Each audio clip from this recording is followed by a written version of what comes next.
উত্তর কোরিয়ার নেতা কিম জং উনের সঙ্গে সাক্ষাৎ করার ইচ্ছা প্রকাশ করেছেন মার্কিন প্রেসিডেন্ট ডোনাল্ড ট্রাম্প। সোমবার হোয়াইট হাউসে দক্ষিণ কোরিয়ার প্রেসিডেন্ট লি জে মিয়ং এর সঙ্গে বৈঠকে তিনি এ আগ্রহের কথা জানান।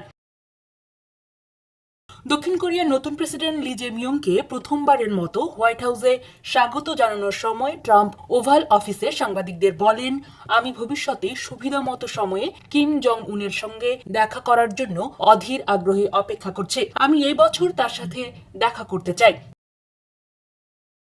পরে বৈঠকে ট্রাম্প ও লি কোরীয় উপদ্বীপের শান্তি প্রতিষ্ঠা ও পিয়ংইয়ং এর পারমাণবিক সক্ষমতা নিয়ে আলোচনা করেন।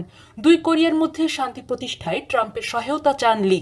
তিনি বলেন, আমি মনে করি আপনি বিশ্ব শান্তি বিষয়ে সবচেয়ে বেশি আগ্রহী ও বাস্তব সাফল্য অর্জন করা প্রথম প্রেসিডেন্ট। তাই আমি আশা করি আপনি কোরীয় উপদ্বীপের শান্তি প্রতিষ্ঠা করবেন, কিম জং উনের সঙ্গে সাক্ষাৎ করবেন। তিনি আরো বলেন, ট্রাম্প যদি শান্তির দূত হতে চান তবে তিনি সক্রিয়ভাবে সমর্থন করবেন। তার মতে উত্তর ও দক্ষিণ কোরিয়ার মধ্যে চলমান উত্তেজনা সমাধান করার মতো একমাত্র ব্যক্তি ট্রাম্পই।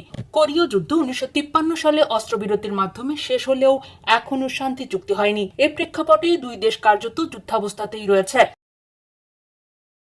তবে ট্রাম্প ও কিমের মধ্যকার বৈঠক আদৌ সম্ভব কিনা তা অনিশ্চিত। ট্রাম্পের মন্তব্যের বিষয়ে উত্তর কোরিয়ার রাষ্ট্রীয় গণমাধ্যম জানিয়েছে, যুক্তরাষ্ট্র দক্ষিণ কোরিয়ার যৌথ সামরিক মহড়া আসলে কোরীয় উপদ্বীপ দখল করার প্রস্তুতি।